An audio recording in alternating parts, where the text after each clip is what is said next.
I mean, I love All right, cool. All right, we're live. So, what's up, everyone? One half of Two Native Sons, Scott Brandt. Patrick is at home on the mend. I know Jasper knows a little bit about it. Patrick shared a little bit of the flu symptoms, I guess he's dealing with. And then his wife, well, they were going through a COVID line today for her and her clientele. So, talked a little bit. My business partner, his wife owns a nail salon in their house.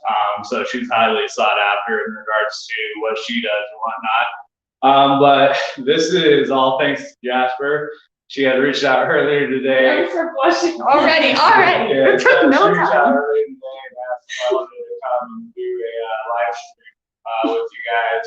And for me, she had me as the yes man, so it's like, yep, let's go. Just kind of go out and showcase and meet the different businesses that we have, our small businesses especially. So Jasper, if you want to talk a little bit? Well, so I'm owner of Tobala, and I'm super excited. First time at Goat Patch. Of course, unfortunately, it's kind of bleak outside and inside, right? We don't have anybody inside.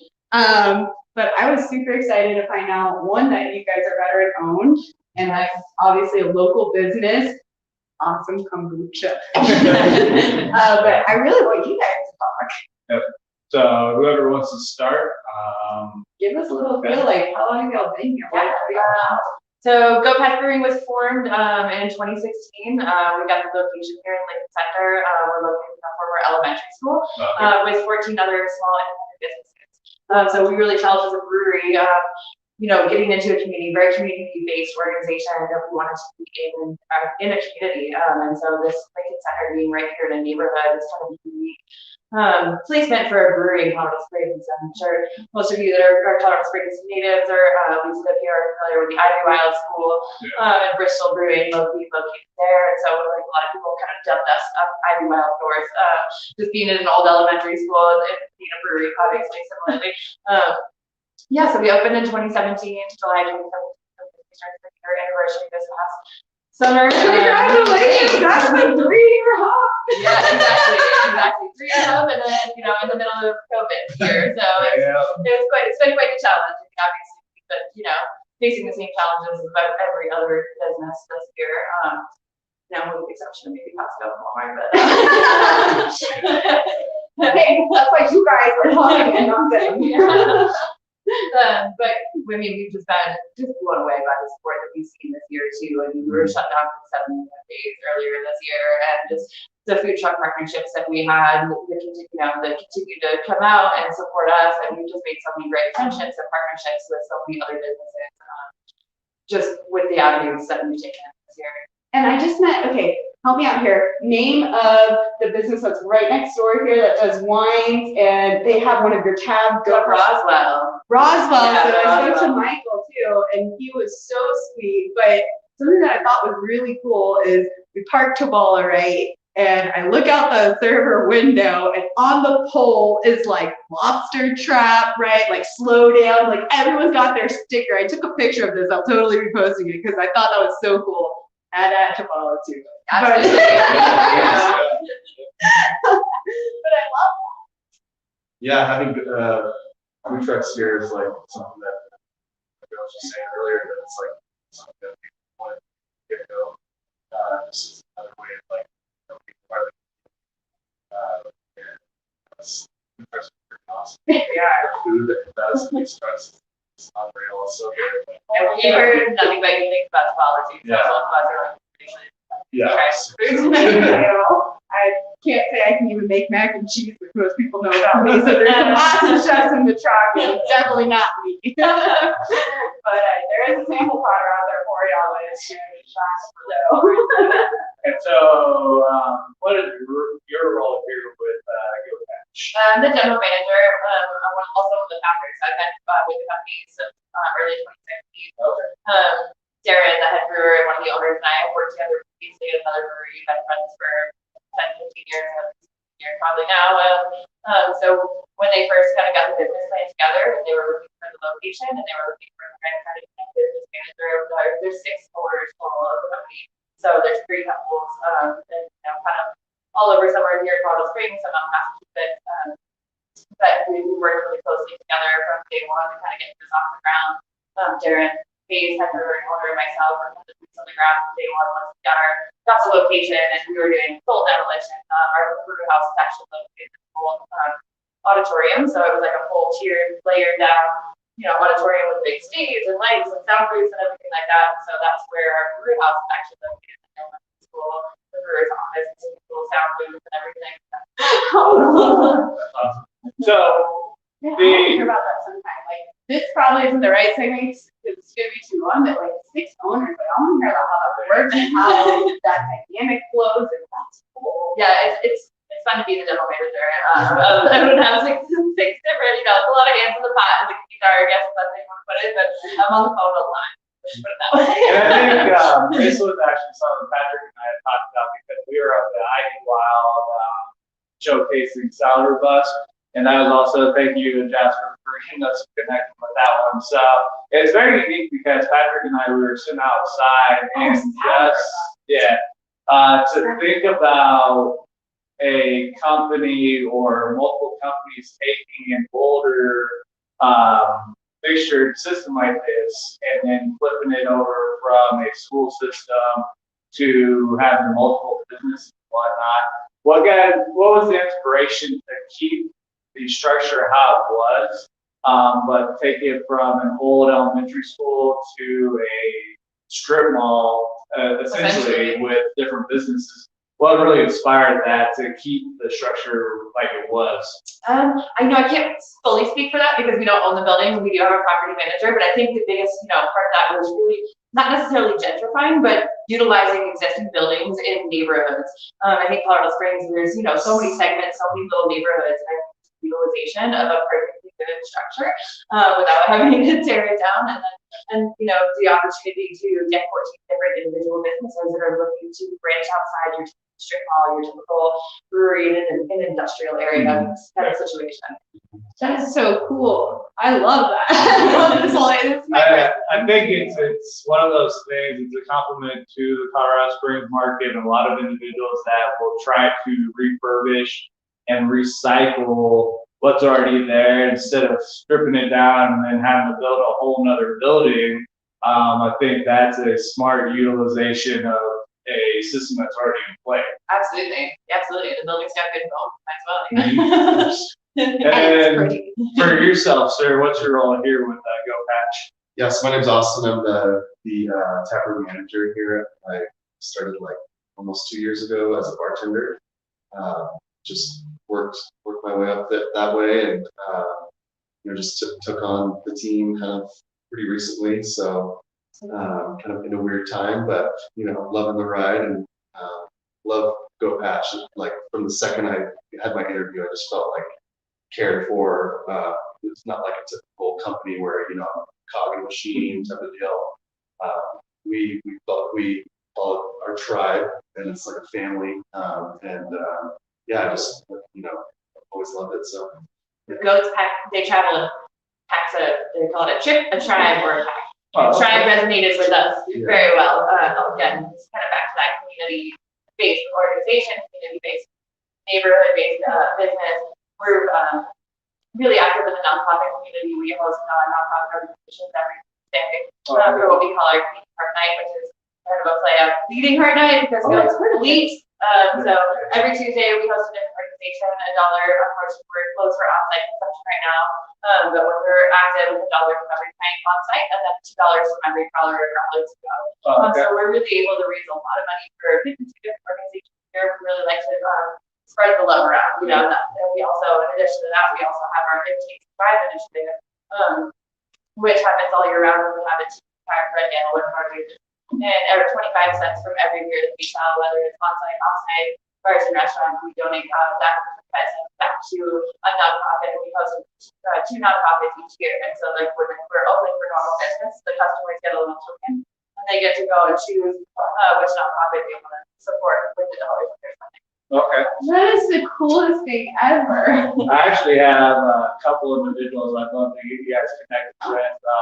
There is a lady, I don't remember the name, but she actually will go around to different nonprofits and help them out.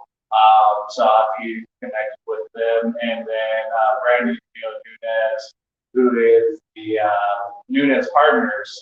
They work with Aflac, but they actually recently, Leo, because they had reached height speed that had to shut down after 5 years. And they're real big down in the security Whitefield area. So Leo actually started a challenge, the nonprofit challenge, where they were having going around doing videos, having people talk about 3 different nonprofits, and then either give back time, money, resources to those nonprofits, and then challenging those individuals to challenge 3 other individuals to step up and share that. So I think you guys would be a great connection, especially with your drive, where you focus on the nonprofits and help out in that avenue too. So I think it'd be a great way to get you guys connected, kind of see what else can be done. Just because nonprofits have been hit very heavily, especially with COVID, and a lot of them are shutting their doors down, which is very sad when you kind of hear and listen. But it's the nature of the beast, which really is the downfall part of being in a society. Things get lost and whatnot. So in regard when think about the naming of the company, so I think I may have a little bit of an idea and whatnot with the tribal aspect and whatnot. But was there anything else that really kind of led to the naming of the company? And then being an employee coming in and see yourself not like a cog in the wheel, but an individual. It sounds like the name was kind of something that really stuck out to you as an individual you were looking at coming on. Is that kind of correct? Or Yeah, I mean, it was just like I knew of Goat Patch because their beer was incredible. I'm here anyways. And, just like seeing them like feel community and like our big partnership that takes pride. And that's like something that's really important to me. Just I love Flowers community. When I was applying, just love seeing that they had. And I think we are so like Goat Patch comes from a little bit from a joke probably expound on this, but Darren, our head brewer, has this long beard, which his friend is. It's a facial hairstyle. Yeah. Yes. Darren would call it his Goat Patch. So it's kind of a homage to him. But like also, goats are adventurous, they're well balanced.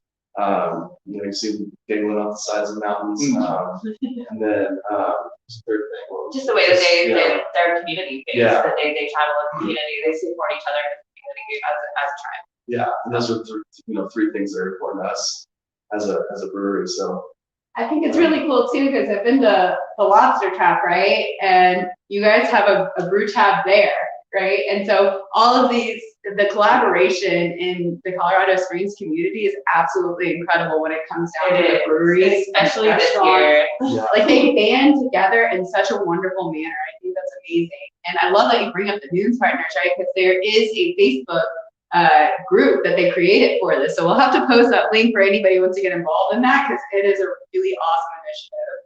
yeah, I'll share that. But in regards to when you guys were looking at building business and whatnot, anything other besides kind of what's been talked about right now that really stuck out with the name of Goat Patch? Anything else that really stuck out? No, honestly, no. Just the facial hairstyle was the biggest one. And Darren, and you really just gotta see it for yourself. It's a 3-foot long goat patch, and it's got all these colored bands all the way down. So Goat Patch is similar, like a goatee, but with no mustache. So I like last year, but there comes to mind. Yeah. Cool. Well, and the other thing when you think about a tribe, because I know Patrick's real big on, I think it's Seth Godin. I don't know if you've listened to any of his stuff or read anything. But Seth talks about building a tribe of 75 people, and he was talking about the fact that you get it strong enough that if one person picks up and moves, the whole tribe will come along. And so I look at that as, I think the food truck industry, especially in Colorado Springs, is very, very big with that, with the collaboration piece and really being there for each other. So in regards, it seems like the smaller business community is more prone on being there for each other, to work together. What's been your experience in the 3 years of being in business, of what you've seen within the small business community? Yeah, I mean, I think the camaraderie, you nailed it on the head with camaraderie. And that's honestly one of the biggest reasons that I'm in the brewing industry. I feel like the camaraderie between the breweries, not just in Colorado Springs, but in the state of Colorado and greater than that, there's it's just so warming. People, you're out of a bag of grain, or maybe there's a food truck, or you're out of a bag of rice or something, and there's always that support for you. There's a brewery down the street that you can call, just like that neighbor that you can call for a half a cup of sugar when you're halfway through your bacon recipe. And so having that, biggest thing, number one, community, balance beers, balancing just lifestyle. I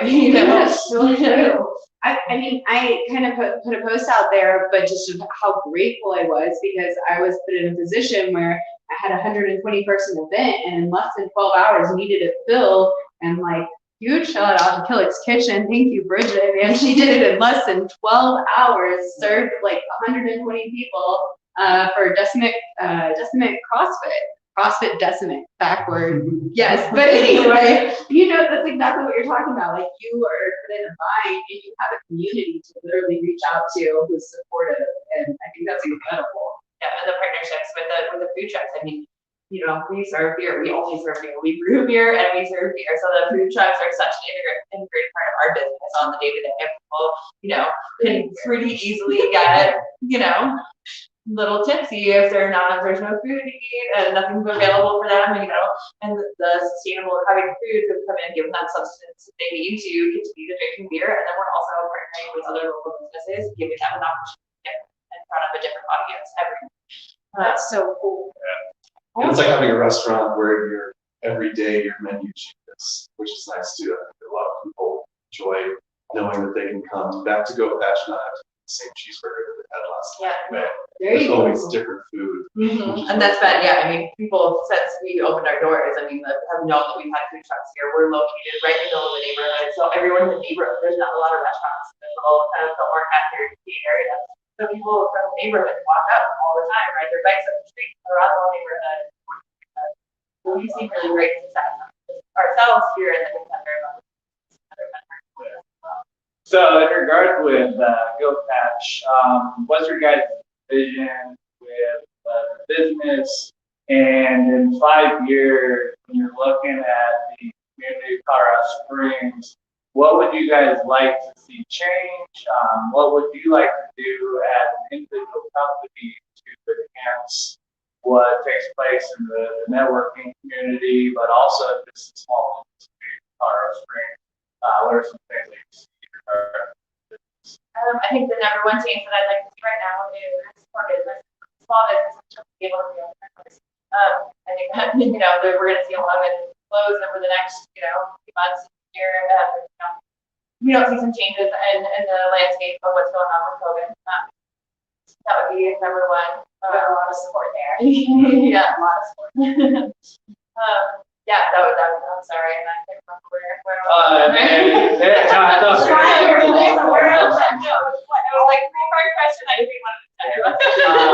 When you look at Goat Patch as a business, what would you guys like to bring into the small business community? And also, because we're real big in the networking community, so what would you guys like to see, or what would you like to bring out of the business within both those, the networking piece and small business?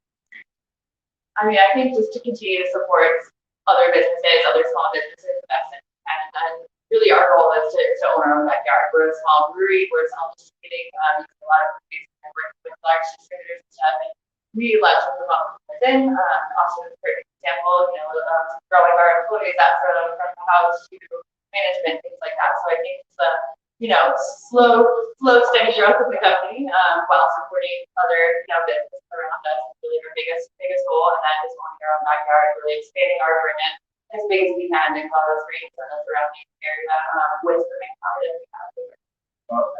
I love that. And talk about, I mean, you talk about variety, right? Like the food truck, Holly does Cowgirl Kettle Corn, and she's been wonderful at like organizing these like massive food truck events that are supporting all of these different food trucks, which is really wonderful, right? But that's where variety is the spice of life, right? Like you get all the different food types and everything, and then it's great when you can pair it with different beers. So like moving forward, I know one of the things that we've done with Tobal, which I'm sure other trucks have done too, is utilize y'all's beer in some of our foods, right? Like that becomes awesome. Oh yeah, during craft beer week every week we like to work with our food trucks and come up with special menus each day with a special beer pairing, and it's a full week of just really fun food, really fun beer, and working with each other to just create really great flavors. Yeah, and I think Ricky's Island Cafe, he uses our blonde for his chicken. See, Yeah, so that's like, Yeah, a lot of the trucks will do, Philippines for their fry batter or whatever it is. Yeah, Chef Boss always coming in blonde with beer. I love that. That's awesome. And I love that you guys really like embody collaborative success, which is something that I think Two Native Sons has been incredible for, right? Like they've gone around in creative collaboration in general, right? Like that's something that I think that everybody's having to really move towards and adapt towards and figure out ways that we can try and stay open in some capacity, right? So I'm hoping we see a whole lot more of that. So besides, of course, coming in, supporting the business by grabbing the whatever to go and whatnot, besides that stuff, because of course that's the lifeblood that helps out the business and whatnot, is there anything else that the Colorado Springs community, the foodie community, the food truck community that we could do to help out? Of course, besides having people come in, is there anything else that we could do as a community to help Goat Patch out? I just think, just keep spreading the word of community camaraderie and great beer. It's true. There's no doubt about it. Like, and I'm and great kombucha. Yeah. Happy Leaf is an awesome company. They're actually based out of Denver. We had a really great collaborative experience to sit down with them and decided to carry their products. We like to, if we can't get it here in Colorado Springs, we're gonna get it within the state of Colorado. We can't brew it ourselves. So unfortunately there's no packaging for breweries in Colorado Springs. So we haven't really Denver give us one of our fruit cups. Well, and I've got orange basil, and it's delicious. I tried another one. I think I tried yours, which was cranberry lavender. They were both really good. There you go. The number one, gold medal winner here in Colorado Springs this year. Congratulations. See, there you go. Brews and chews. One little plug for the nonprofit community too. We are actually in our open enrollment period for our foodie partners right now. So we accept applications. They're just on our website, goatpatchbrewing.com. And please spread the word. If you've got friends and family that work with nonprofits, if you have a family member that gets services from a nonprofit, let them know. Spread that word, because we really want to extend the reach out to a lot more than the same organizations that we've been working with the past couple of years. And the application's just right on the website. We keep it up for about 2 months, and we make our decisions for every Tuesday for the full year. So Share that on should totally figure out where else. I'll get you guys connected with Brandy and Leo through Messenger, and then if you guys ever want some food that we would love to participate and get into. Awesome. So, and I'm sure there's a ton of people who'd be on board for that, because we don't have any desserts in the truck, so we need dessert trucks. So we gotta make this delicious and big. Good to eat. So is there anything else that maybe I didn't bring up that you would want to speak on, or anything near and dear? Well, I mean, for me, just the tap room being my main priority. I just want to keep everyone aware that we are open. We have a huge back patio. We've got a front patio when the sun's out. It's a great place to actually get a pint of beer. Still doing to-goes, crowlers and growlers. And right now, we could use the support more than ever. So, just encourage people to come out and get some beer, take home your loved ones, or wear your ski gear, come sit out in the cold, maybe. Bundle up for beer. Yeah. Yeah. Just come out and have a pint with us. We're here. And we're ready to serve some beers. Yeah. Just to echo that, just support local Yeah, this year. not just Support your us, local too. businesses. Support trucks, breweries. Need you more than ever. What a wonderful movement too. Like I've seen so much movement towards that and collaboration towards that this year. And I'm seeing it really across almost the entire nation at this point, where it's like support locals become. Well, we're not going to be here. Yeah. And that's, Yep. That's a great takeaway. I don't have anything else. Do you have anything else, Jasper? Nope. You got anything? I'm- Awesome. Well, thanks, guys. I'm really looking forward to trying food. Yeah. Out there. Appreciate allowing us to come in here. Just have a discussion and whatnot. And then we do, myself and Patrick, every Wednesday, we do a roundtable discussion called the Dreamer Cipher. Jasper knows that we're very unconventional, off the cuff, very real, authentic. Don't hold anything back. So if you guys want to come on and talk besides I'd love to business, hear but about everything that. else, yeah. Like I said, that 6-owner dynamic, what that looks like. If I'm not mistaken, I think like Big Latin had something very similar in a collaborative manner, and how that stays functioning and successful. But that's hard to do in just a relationship. Like, let alone let's run a business together and throw Absolutely. Three couple is the 6 people too. So like I can't even speak for that. yeah. And then each one's got right an individual perspective and a couple perspective, and you've got a unity perspective. So like that's interesting. Yeah. Yeah. I think that would be Not a to start with great levels of conversation. awareness. I think that's pretty cool. That would be a great conversation to have, because we do really focus on entrepreneurs and small businesses, but that's the first I've heard of a business with 6 owners, and because that can be a lot of, no, this is how it should be. This is how it should be. A lot of conflicting ideas, a lot of conflicting opinions. A lot of Yeah. ghost butting heads. That's all I That's funny. So, but I will sign off. I think we've had a couple that were watching one. Now we had a couple likes and whatnot. But once I'm done with this, I'll tag Goat Head in the video. Goat Patch in the video. Apologize for that one. We'll get the news Yeah. too, because I think that was really cool, especially looking for nonprofit. And I will certainly try and branch that out too, because what an amazing thing. Thanks. Yeah, it builds up pretty quick. Later.